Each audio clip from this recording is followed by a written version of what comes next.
Hey dorks, welcome back to Kennedy. It's been a hot minute since I have made a video and I'm not sorry about it. A lot of you have been asking me where I went and why, and I'm here to explain and unveil all the tea. I'm just kidding, there's no tea, but yeah, so I made my introduction video. I don't even know when. We should look this up right now.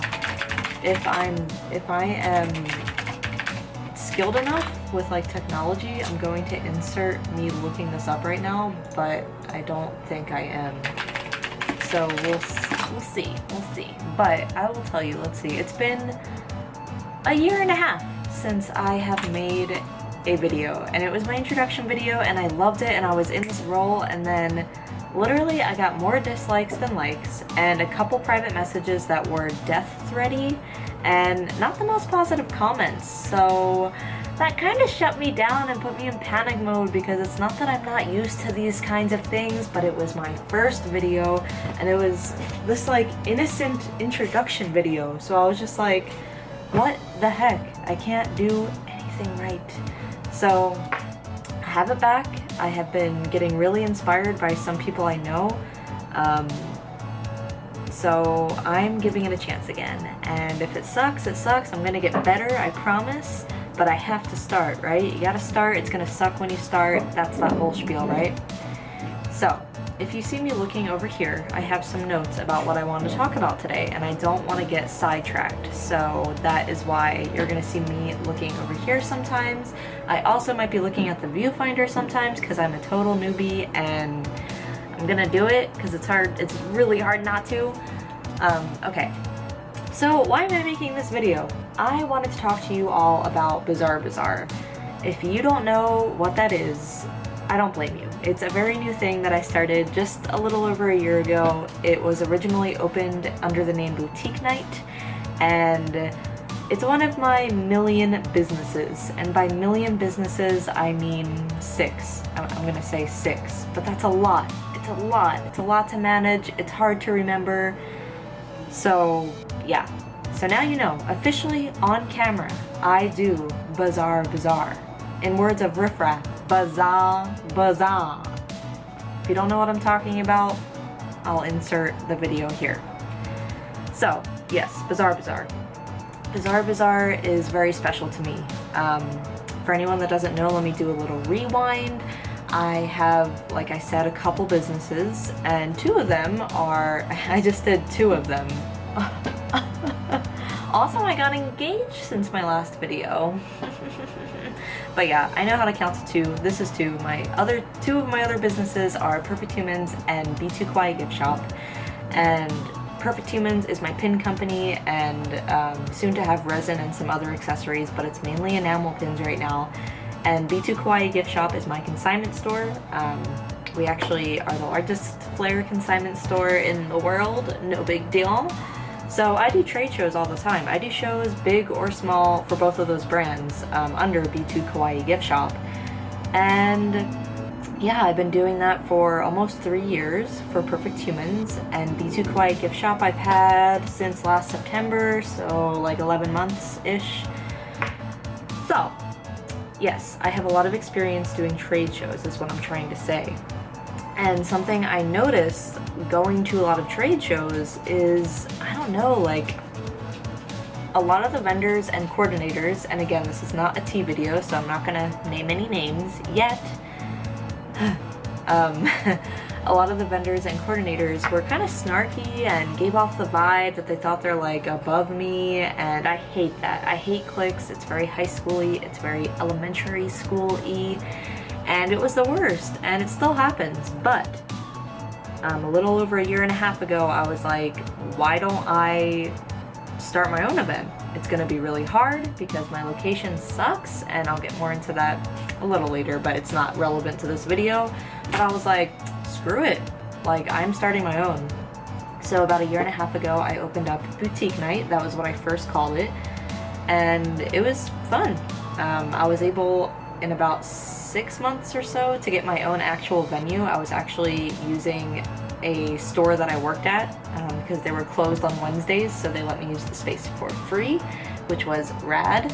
but Wednesdays sucked for an event. If anyone here is familiar with events, either attending them or hosting them, it's the weekend. You gotta do the weekend, maybe a Thursday, like a thirsty Thursday, but we don't have alcohol. So it was a rough start, but I was still so excited. You know, we were building this little community, and now it's called Bazaar. With the help of my partners, I realized boutique night was very ostracizing to a lot of brands that felt it was a little too feminine, which I'm a feminist, so it's kind of slippery slope, but I do want it to be inviting to everyone. So I changed it to Bazaar, and that is the final name because it's a very generic name. You don't know what to expect, what kind of vendors to be there, with that kind of name. So my vision for Bazaar, speaking of that, is one that is a environment of positivity and inclusivity. So no hate is tolerated at Bazaar. No hate of any kind. I've already had to blacklist a couple folks from Bazaar, which is crazy, but hate can be anything from any kind of phobic, so like transphobic, homophobic, that kind of thing, racist, all those really really bad things, to things like just being rude, and thinking you're better than another vendor, even customers, if a customer is kind of being like a bully, blacklisted.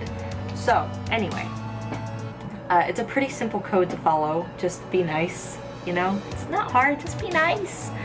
I want to support artists that are at any stage of their career too. If you just opened a crocheting shop yesterday, I want you at Bazaar. If you are the master of crocheting and you have 3 million followers, I want you at Bazaar. If you're in some weird in-between state, which I'm at right now, I want you at Bazaar.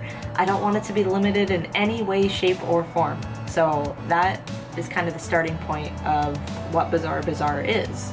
I want to give artists this platform where they can feel safe and also excited to be a part of this platform, because even when you do make it, whatever the hell that means, it's stressful and anxious doing shows. Even if you love meeting people, even if you're extroverted, it's still very hard to do shows. It just is.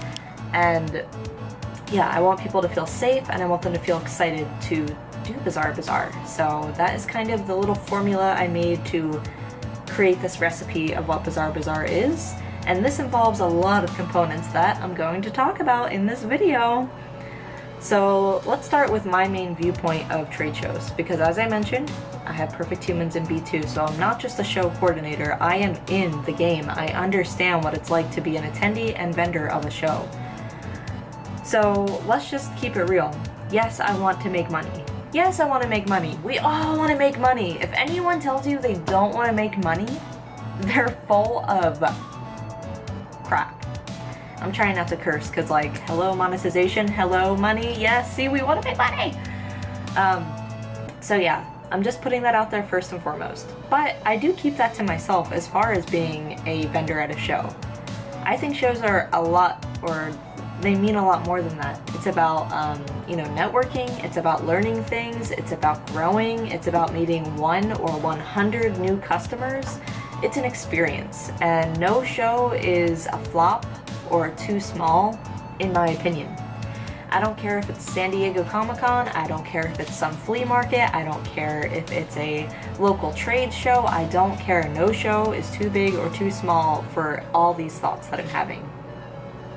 Before even launching Bazaar, I never and still don't question table fees. I do not question attendance. None of that. I was and am still so excited to be a part of as many shows as possible. If my schedule allows it and I can get to the show, I want to be in it. And that's my dog Mercury that's barking because she needs attention. So I lost my train of thought. Anyway, I love meeting new people and expanding my business in more ways than just monetarily. That's part of the fun of having a business, The money will come with time, it always does, but relationships are all on you from the start. They're free. It's free to network and build relationships, and that's actually what's going to make you start making money, generating money. Just saying. BizBaz is about artists supporting artists, not obsessing over the numbers. A business, again, is about more than that. Although, obviously money is important. I don't want you to think I'm being naive or ignorant in that. But, you know, as I was mentioning, I got so fed up with my other two companies, you know, with snarky coordinators and vendors with this weird attitude, like, oh, she only has 100 followers, like, like, what the hell? We all just need to help each other, because in any niche, and this is the thing that a lot of people don't understand, in any niche, there's room for everybody to succeed. Say I'm a customer, and I love cornflakes, you know? I love cornflakes. I love crafts that involve cornflakes. I'm a freak. No offense to all the cornflake craft loving people out there.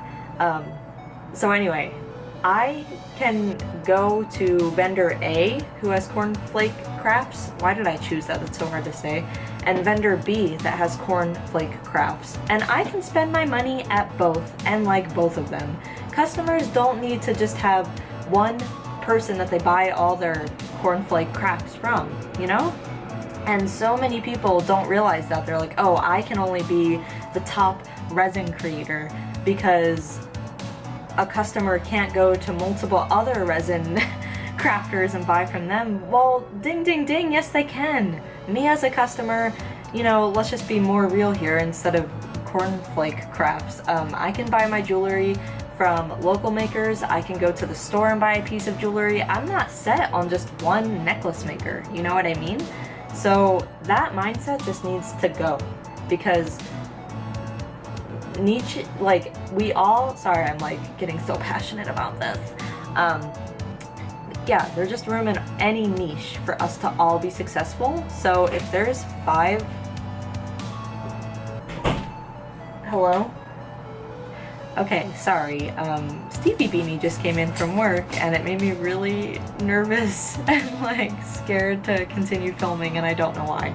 But like I was saying, any niche, you can be successful. And in fact, my business partners host the world's largest wearable art convention, which on paper we should be enemies, right? We should be mortal enemies and like hate each other. But we became business partners, we joined forces, and now we're more unstoppable than ever because there's powers in numbers. And that's what people don't realize because they get so selfish and obsessed with being the only one doing cornflake crafts.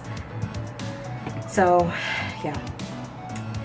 And, you know, to go back to, let's talk about money. I do everything I can to help artists sell, but there's no guarantee ever. I know people that have done WonderCon and walked away with $100, if that, after spending thousands of dollars on a table. There's just no guarantee of anything, whether there's 1,000 attendees or 10. There's so many things that go into a show, and I do everything I can to help artists sell. I literally pay hundreds of dollars a month to make a new pin. This is the one for this month. And I give this out literally for free. Oh my god, I can do this, by the way, like a true YouTuber. But I literally just give these for free to the first 50 people to encourage attendees to get there early and, you know, be there and show up.